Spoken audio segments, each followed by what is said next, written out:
Hello, my friends, and welcome to another replay episode of Unlimited with, of course, an updated intro. Today, we are talking about how to create a schedule that works for you, which is a replay of my season 1 episode, Creating Your Ideal Day Your Way. I thought about replaying this episode because many parents, especially, are in a major transition period with kids getting back to school and new routines getting started. And I know for me and a lot of the folks that I support, there are sort of routines that happen in the summer, but nothing that sustains long enough to feel like I have any time to settle into a routine or create something consistent for myself. Once the kiddos have something more consistent, it feels like I have more room to build a routine or a schedule that works for me. So I decided, let me listen to this episode because it seems like it would be a good one to replay. And when I listened to it, I was like, oh my gosh, I needed that. It is amazing how easy it is to forget some of the tools and concepts that you might already know when you live in a society that is constantly pushing you not to slow down and check in and tap into those things that you know. Heck, even this topic of creating your ideal day is one that is used to pull us away from being true to ourselves. There are so many books, podcasts, articles, all kinds of things on how successful people start their day, on how you can set up your schedule to create success and all that stuff. And the thing is that there is no one size fits all, or even one size that fits you all the time. Most of these concepts, most of these articles and whatnot are based in the false idea that we have the same 24 hours all the time, and should therefore be able to get the same amount done each day, if you do it right, of course. And as I've said before, which I'm sure you'll be shocked to hear, I think that's a load of crap. It's part of hustle culture, and it's dehumanizing. It's a way that we learn to beat ourselves up and set expectations for ourselves that are unreasonable for us as human beings, that devalue our emotions and experience of life and place our value in our productivity. So let me remind you, we are not machines. The thing that happens when we get caught up in this mentality is that we set up these expectations that are unreasonable and beat ourselves up with them. And when we beat ourselves up, it's like puncturing a tire so that our car runs even slower. And this slow drain of energy means that we're not as efficient. We aren't as effective because we're draining energy and getting pulled further from what we want by the emotional charge of disappointment and self-doubt and all the other stuff that comes up with that. Not to mention, most importantly, we move further and further from joy in our life. So it's tied to this idea that we have to do the things in order to have happiness, which is blatantly untrue. We deserve joy in our life, regardless of what we accomplish. So this episode is not here to give you a prescriptive routine that denies your humanity and lived experiences. What we are going to talk about in this episode is about setting the foundations to support you in being flexible around your day so that whatever kind of day you're having, whatever's going on in your life, you can have the support systems in place to help you show up to that day and be the version of yourself that you want to be. And often people will say the best version of yourself, but that's going to look different on different days too. So some of what I'm going to cover in this episode includes how to bake flexibility into your plans, determining routines that support you, meeting yourself where you're at and creating new habits, understanding the relationship between time and energy, and exercises to assess where you're spending your energy and recalibrate if that is what's needed. Speaking of exercises, if you would like to go further than just listening to a podcast episode and want to really dig in and create a routine and a schedule that works for you and you'd like some personalized support to do that, I have a 3-part workshop coming up in September where we are going to do just that. First part is really digging in and setting that foundation so that you can build an alignment as well as have flexibility without losing momentum as life unfolds. Then we're going to create your plan, set out your structure, build your routine, And then we'll troubleshoot whatever comes up so that I can support you in navigating and really utilizing those pieces of flexibility so that you don't get thrown off track and you can keep moving forward, honoring what you want to create in your life while still achieving what you want to achieve in your life. So if that's of interest, check out the link in the show notes or go to my website and gather more information, sign up if it sounds like a thing that would be supportive for you. And now, without further ado, let's get started. Hey there, I'm Valerie Friedlander, Certified Life Business Alignment Coach, and this is Unlimited. This podcast bridges the individual and the societal, scientific and spiritual, positive and negative, nerdy and no, there's just a lot of nerdy. Come on board and let's unlock a life that's as badass as you are.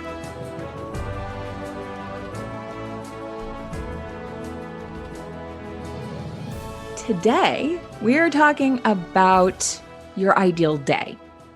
And I know a lot of people talk about structuring your day. There are tons of books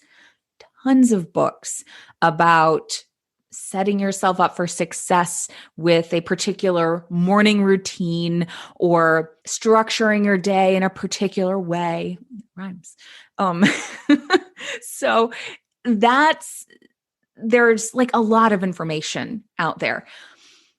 I'm not a subscriber to any particular way to set yourself up. Like, I don't say you need to get up in the morning. If you're not into mornings and that would throw you way off your normal habits and routines that you already have in place, doing that can actually set you up for failure. And I don't say that because like you can't do that or it isn't helpful. I think it can be. There are certain things that are absolutely can be really awesome for the way you structure your brain and all of that. But when you have factors in your life that tend to throw you curveballs a lot, children, it can be a little bit tricky. And I've gotten this from a lot of clients who have been like, I tried to get up early because I thought this would be helpful. Like, I think best in the morning, so I'm going to get up early. And then my kid got up early. Every time I try and start this new thing, something happens. Kid's homesick, day off of school, whatever it is, things happen. And I think that's important to recognize that life happens. What is it? I think it was John Lennon who said, life's what happens when you're making other plans. Now, does that mean that you should not make plans? No, it does not mean that. It means that it is important to have a system for being flexible built into your plans. And a lot of times people talk about a plan. If you've ever looked at anything plan related, and we can dive in a little bit to these pieces, but there's the goal, which is the big thing that you want to accomplish at the end. And maybe it's like losing 10 pounds, right? That's the goal. The goal is to lose 10 pounds. And then you're going to have your strategy. So your strategy is to exercise. That's going to be the strategy. Overall strategy is to exercise. And then you have your tactics, which are like your habits, your daily habits. So I'm going to go for a mile walk every day or every other day or whatever it is. So you set up that habit. Now, the fourth component that I don't hear talked about often enough, because it is the core component, it is something that's so helpful, especially when you have things that happen in life. And maybe it's not children, maybe it's a pet, maybe it is a job that is a little bit unpredictable. Whatever tends to happen in your life that you maybe didn't expect or gets you pulled away from what you want to accomplish. Being able to have flexibility within that structure is really important so that you don't get derailed from that structure.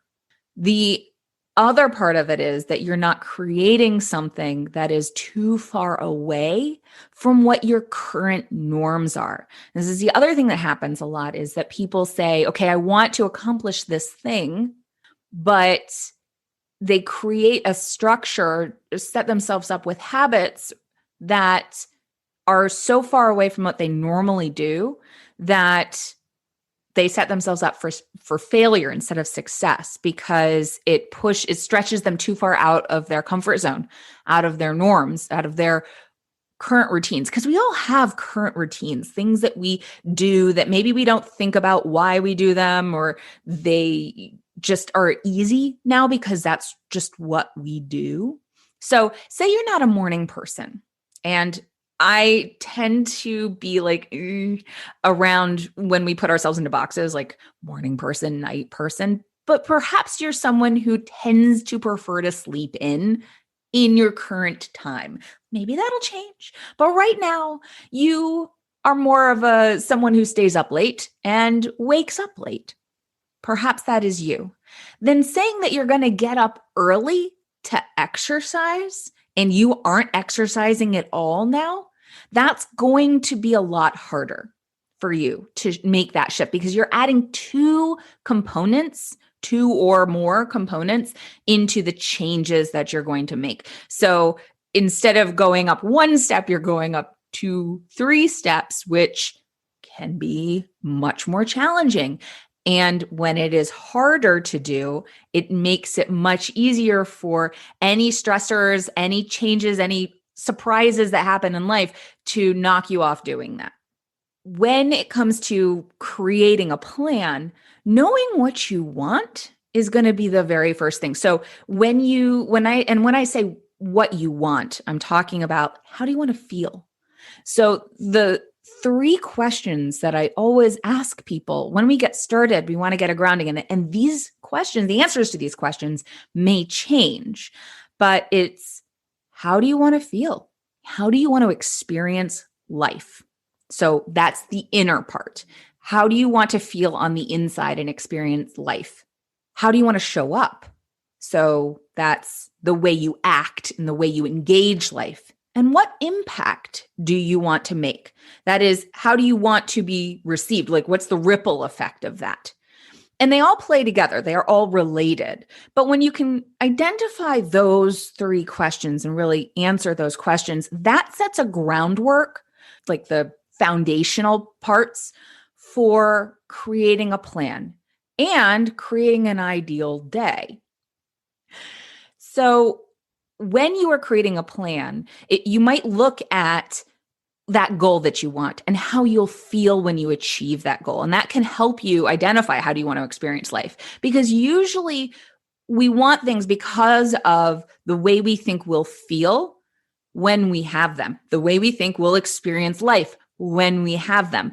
The thing is that when we think that we are only going to experience life once that thing happens, it moves our power outside of ourselves because you can't control outside of you. You can only control yourself. So as soon as it's like, well, I can't feel that way until this happens, then you can't feel that way because you're always going to be chasing because that feeling is outside of you. So you want to be able to bring it inward. What would I do if I felt that way? If I already felt that way, and you may not already feel that way, and that's okay. But if I did, right? If I already felt that way, what would I do? And this is actually how I recommend setting up those plans, those strategies overall. So your goal, because you may find that when you get that goal, it didn't actually create the feeling you wanted, right? It's that idea of chasing happiness. Like, oh, once she realized that her happiness was inside of herself, then because maybe you get that thing, but if that thing was thought to hold your happiness, it actually doesn't because it's inside. So you're always going to be chasing it. So knowing that how you want to feel, then you can create the habits and the plan to be aligned with the feeling you want to have, which makes it easier to follow through on the things you say you want to do. So going back to that idea of losing 10 pounds, right? And it could be making $10,000, whatever goal you want to put in there. And actually, if you have a goal that you are wanting to achieve, that you have in mind, that you're actively working towards, I would love to hear it. So drop me a message And let me know what that is, because I always love hearing what people are striving for, because that's exciting. And so it's not to say don't have something that you don't have yet. Like, just be happy where you are, just find contentment here. No, it's about taking action that's in alignment with the feeling you want to have. And that's like, if you imagine a donkey with a carrot dangling in front of it, if the carrot is always dangling in front of it and it never gets that carrot, it's going to eventually die of starvation. So if you can find ways to munch the carrot while you walk along, like while you also have a carrot in front of you, so you have that motivation to take action, because it's an inner motivation instead of an external motivation solely, right? That this thing that you want to have, you're creating an alignment with it. So you want to lose the 10 pounds. Well, why do you want to lose the 10 pounds? Well, I want to feel strong and confident in my body. Okay, cool. Maybe you want to make the $10,000 so that you can feel secure and able to do what you are passionate about. So you want to feel secure and passionate. Okay. So what would you do? What actions would you take if you already felt that way? So this is how you build an alignment with those things. So if and I've seen this before with clients where they built something where they're like, oh, I'm going to go jogging every other day till I lose 10 pounds. Well, if you don't like to jog and it emphasizes how you don't feel strong because you're always out of breath and you feel down about yourself when you're done jogging, then that's not going to be something you're going to sustain. You're not going to keep doing it. But if you're like, oh, well, I want to feel strong and confident in my body. And if I felt strong and confident in my body, I would do stretching and then work with somebody to find exercises that build my capacity. So maybe instead of jogging, I'm going to walk for a mile, or I'm going to go swim because I love being in the water, and I'm going to build up some of that strength. I'm going to start connecting to my body. I'm going to say affirmations in the mirror every day to encourage myself instead of like beating yourself and whipping yourself to do the thing to get where you think you will feel strong and confident in your body. No, build the strong and confident in the now. Every stepping stone that moves you closer to that thing that you want, if it's built in alignment, then you're more likely to get there. You're more likely to keep going. It's more likely to be sustainable. Okay. And when something happens, like a curveball, so say you've decided to go walk every day for half an hour, and it's pouring, so you can't go walk. Instead of going, I can't walk, you're like, no, I love this body. I feel strong and confident. So I'm going to do a yoga video, or I'm going to give it some really tasty food and give it a pat on the back for the amount of work it's already done for me, or whatever. You're going to still continue that connection, continue that work, because you're checking in with the actual goal, the thing that you actually want. So how does this pertain to creating your ideal day? I don't subscribe to those hard structured days. As I mentioned, like this is the miracle way of doing things so that you are set up for success. What I say is to start with how you want to experience your life. How do you want to experience your day? And what helps you do that? What are those core things that help you show up that way? So maybe it is, I want to be centered. We can't be calm all the time. That's unrealistic. But maybe I want to be calm. Overall, I want to be calm. So calm and centered. Present. Like, what would that do for me? Well, I'd be present. I would be focused.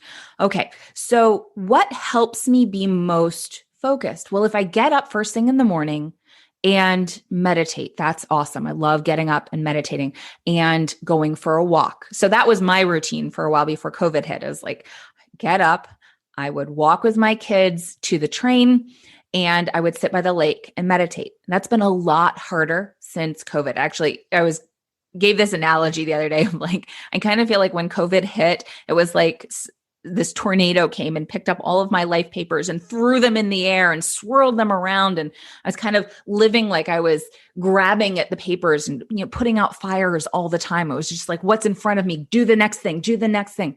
And in a lot of ways, that's survival mode. That can be helpful. Like, we need to go through that when a crisis happens, when a trauma occurs. That's a normal response. What I realized is that we've actually settled, like we have some routines, but they weren't consciously chosen routines in a lot of ways. They were just automatic, like based on putting out the fires. And I'm still acting like I'm putting out fires all the time. So instead of going, oh, the papers have actually settled on the ground and maybe a breeze moves them around a little bit, I'm still acting like they're all over the place. And I'm just grabbing here and there instead of going, okay, let's gather the papers up and take a look at them and decide what ones I want to let go of and what ones I might want to add and what papers I actually have here right now and all of that. Being able to take a moment to go, how do I want to experience my day? Well, I want to be calm and centered. This is what I did previously, and it worked well. I liked it. It brought me to my center and started my day off nicely. Well, maybe that doesn't work as well anymore, but I could get up in the morning and take a deep breath before I pick up my phone or look at, like get woken up by the kids or just jump up and start cooking breakfast or whatever it is. Pause. I wake up in the morning and I pause and I take a deep breath. I feel my feet on the floor. And maybe it's not a 15-minute meditation. Maybe it's just a getting present, getting in my body, being here. And instead of getting exercise the way I was used to, because the time structure for that doesn't work as well, I stretch and I just get, like it's part of getting in my body, getting present, being here in the now. And that's where I start. And maybe the next thing is I want to be centered and focused. Well, it's identifying the things that I want to accomplish in that day. Maybe it's just one primary thing because my time is squished. I don't have enough focused time. And there I said the thing. I don't have enough. It feels like that a lot. But this is where you get to define enough. Well, what is enough? I don't have as much as I would like. My kids need more attention than I am used to having to give them. I would much prefer them to be in school, and that's okay. I have emotions about that. I'm not loving that. I've never been someone who wanted to be a stay-at-home mom. I really like my kids being able to go off to other people who I know and trust to take care of them and support them in their growth. But that's not an option right now. So I may need to take some time to grieve that. I definitely have taken a lot of time to grieve that. I hope that you're taking time to grieve the things, and reminder that grief is not linear. So it can pop up here and there in interesting ways. So being aware of that and able to give space to that, because that's another piece of being flexible. Sometimes we get triggered by something happens that triggers emotional response in us. And rather than going, nope, can't feel that, don't have time for it. If you've baked in some flexibility into your schedule, you can give yourself space for that.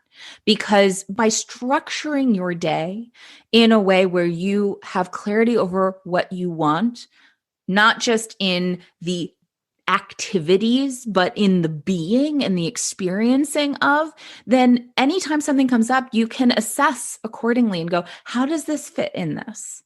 How does this relate to what I said I wanted? Maybe it's too disruptive, and you say, that's going to need to be a different day. I'm going to say no to that because it does not fit in the space. It's going to pull me out of what I want my day to be like. Or maybe it's something that, okay, it's strong enough value. Like with my kids, my value of family is really high. Maybe I say yes to that. And notice I didn't say but, I said and. Yeah, I almost said but.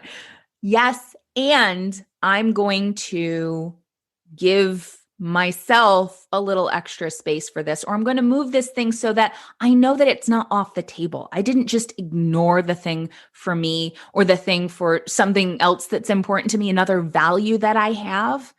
I didn't just go, well, that doesn't matter. I said, I'm going to specifically say this is going to happen. It's not gone, it's still here. And because I replaced it in today with this other thing for my kids, I'm going to make sure it happens here, and I'm going to plan accordingly so that it for sure does happen. So maybe it's talking to somebody else or planning to have my kids watch TV so that I have that time. I don't love putting them on screens, but that's where we're at, right? They're getting a lot more screen time. That way, you're strategically organizing based on the way you want to experience your day. The reason it helps to have some specific habits that are associated with what you create your day with. So the idea of having certain things you do in the morning to set up your day for success is because our brains like patterns. And the more you're using your frontal cortex, the more energy you're using. So especially if you're already stressed, if you already have a lot of things that you're thinking about, you are going to burn more energy. Your brain is burning more energy. So anything that it can send into the more efficient parts of the brain, it will, and it wants to do that. And you actually help it by doing that, by saying, okay, I'm going to set up a routine. Now, when you first start a routine, when you first set up something new, it will take more energy. It is going to take more thought because it's not in your brain's autopilot yet. It's not its norm yet. So it's going to take more attention. So anything that you can simplify to make it easier for you to follow through on those things, the better. If you know you have more brain space, maybe your kids go to bed and you have a little bit more brain space, but you want to be able to do things in the morning, setting aside an outfit to wear for the next day can help, because then that's one thing that your brain doesn't have to do in the morning when you want it for other things. You've already set aside that outfit. You've already made that plan. So this is where like planning the night before can be helpful, because then you don't have to think in the morning. But if you prefer to do that kind of thinking in the morning and other kinds of thinking in the evening, then you might find it more beneficial to do it in the morning. So this is where it really just depends on you and the way you want to experience your day and what supports you in experiencing your day that way. I love the rhymes. So take a minute and look at those things. Look at like, what are the words that you would use to describe the way you want to experience life, the way you want to experience your day, and write those words down. Maybe they tie to values that you have. So maybe write those values down. One exercise that I love that I learned is to write out 5 values, write out 5 things that you spend the most time on during your day, and connect the dots and see where you're spending your energy. Are you spending your energy on things that honor values, like clearly honor values, or do you have to kind of do some jumping rope to find how they connect? Because if you're not honoring your top values, maybe you're honoring one and all the others are to the side, you're draining energy because part of you is feeling left out, is feeling neglected. And if you are spending time on things that don't attach to values, that don't connect to values clearly, then perhaps looking at what you could let go of. And maybe it's not something that you feel like you could let go of. It's probably tied to a value and you didn't realize it, because rarely do we do anything that's not tied to values, but it might be a fear-based value and not a conscious value, which can also drain your energy.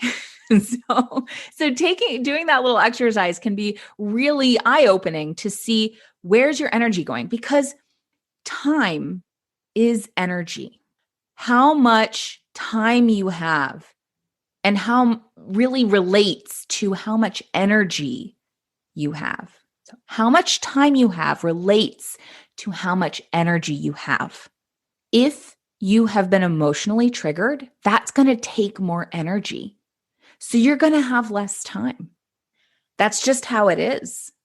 So knowing that, you can make plans accordingly, because sometimes you don't know when you're going to be emotionally triggered. You can't plan that. That's one of those life things that happens.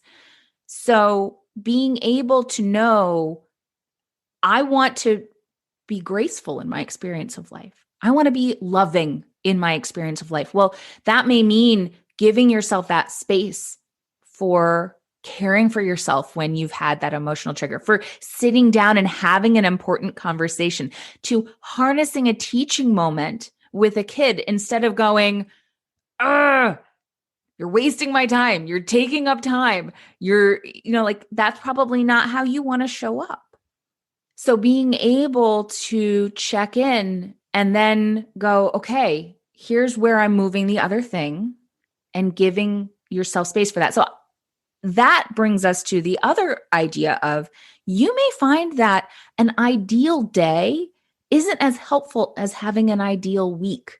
These are the core things that I like to have in my week. And those may be doings in your week. And then your day is what supports who you're being. Because, we're human beings, not human doings. So being able to say, okay, what are those most important things? What helps me show up? And what do I want to try? Maybe you try something and it doesn't work so well. You can do something different. But if you know the goal, if you know the feeling that you want to accomplish and the way you want to show up, the way you want to experience life and the impact that you want to have, you can check in and go, how well is this experiment working? What would help it work better? What could I do differently that would support this experiment?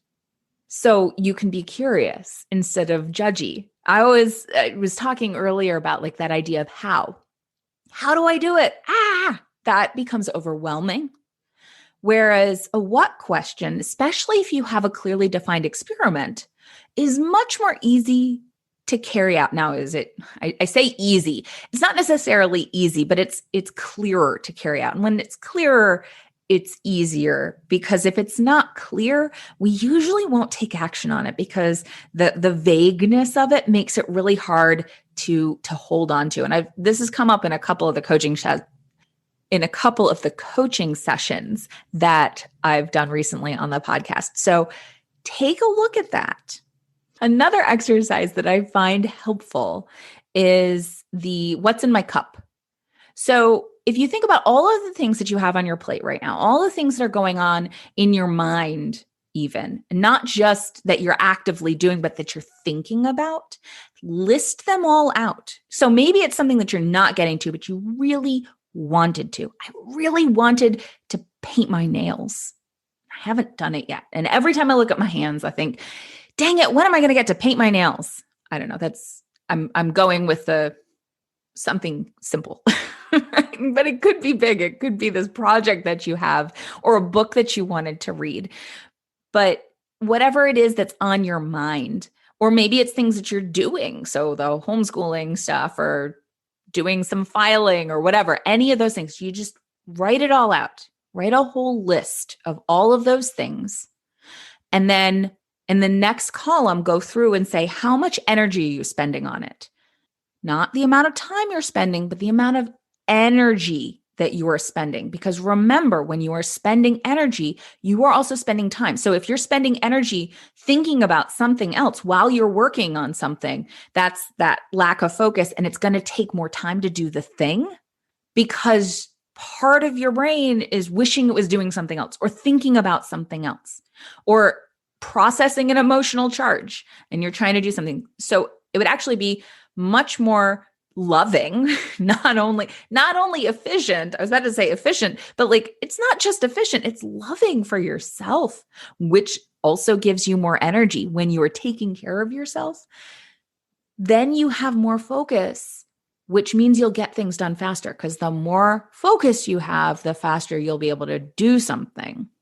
So again, it's back to that experience of life. and what supports that. Giving yourself space to process emotions actually supports your ability to focus, because you need to be able to process that to be able to focus on the other things that you want to do. That second column, how much energy are you spending on that? Third column is how much energy do you want to be spending on that? Now, you may find that there is something that, going back to the book, we'll say, I want to read this book. I am spending, on a scale of 1 to 10, I am spending an 8 amount of energy on this book because I'm constantly thinking about how I need to read it. I really want to be spending a 4 and just read it.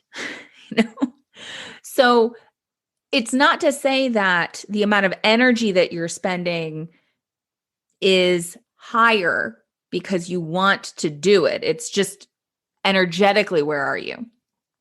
And then the next column is, what would move you one step closer to the shift that you're looking for? So maybe you'll find things that, like, actually, the energy I'm spending here is what I would like to be spending, but there's some, I would like to be doing it differently. So write that down. What's one thing you could be doing that's different? So, and then we'll do the book. What if the book is, I'm spending a 5 amount of energy on it, and I want to be spending a 5 on it, but it's actually showing up like I'm not actually doing the reading of it. I'm just thinking about it. So I don't want to shift that energy from a 5. What would it look like if I spent the energy? Like, where else am I taking energy from? Like, look at the whole list. I want to reduce energy here. So what if I took that reduction and moved it here, so that instead I want to spend less time on my phone? What if I put the book in the bathroom? So instead of being on my phone in the bathroom, I'm reading some of that book. Or maybe I don't bring my phone into the bathroom, and then I take that time to grab the book and bring it back into the bathroom to read, because it's the only place people leave me alone. I don't know. Hashtag mom life, right? So anyway, just, this is where, when you actually have a list and you have an accounting of like, where are things at, like what's going on here, then you can consciously adjust the amounts. Think of it as like, you're cooking your cauldron and you're adjusting the amounts that you're putting in, because the potion is not bubbling the way it's supposed to. We went witchy instead of sciencey. So I hope that is helpful to you as you start to restructure your time. A lot of the ways that we've done things, it will be very easy as we shift out of where we've been to go back into what we had done, or even hold on to things that aren't serving us anymore. Like I said, I personally have felt like I'm still acting like all my papers are in the air, and realizing that actually I know I need to pause and acknowledge where they actually are and pick them up and give myself some space to assess them. So I think that the most important thing from this is recognizing that you deserve this space to make decisions. It's really hard to make conscious decisions when you are doing a million things, when you're in the doings, instead of allowing yourself to reconnect with who you're being and what it would take to be the person that you want to be. And recognize that some of those things are things that you don't need to do anymore. They become habits. They're habits of doings, not doings that actually matter to you, that actually support what you want. And those may be things that used to be supportive and no longer serve you. That happens a lot. We change, we grow, life changes, life happens. And what served us maybe before we had kids isn't going to be as supportive once we've had kids. The stuff that was supportive pre-COVID may not have served us during the stay-at-home time, and may not be the things that serve us when we go back to being outside and around people again. We may choose to do things differently. So taking some time now to look at what's going on for you and what you want to create is a great time to look at that ideal day, but not in a let me regiment my day, which often sets us up for failure. But what supports me in my day? What is a design that will actually feed me being the person that I want to be and journeying through life the way I want to journey through life, and doing the things and focusing on the activities that are most important to me, that have the impact, that make the impact that I want to make. And a lot of times that starts with giving yourself a little bit more space and a little bit more grace. Thank you so much for listening. I hope that this has been helpful to you. If you've had any insights, anything that's jumped out at you, something that you're going to try or something that you're already doing that helps you create the day that you want to have, that helps you be the person that you want to be, drop me a note and let me know what that is. I love to hear from you. Absolutely love it. If there's something that you would like me to talk about that I didn't cover, or that you would like to hear me go further into, or whatever, let me know that too. You are welcome to drop me a comment, direct message me. I love your feedback. I love to hear from you. I love to offer what is supportive to you. If you are looking for direct support, because this is what I help people with in checking in and getting clear and going past the places that our brain is used to looking. Because again, we tend to see what we are used to seeing.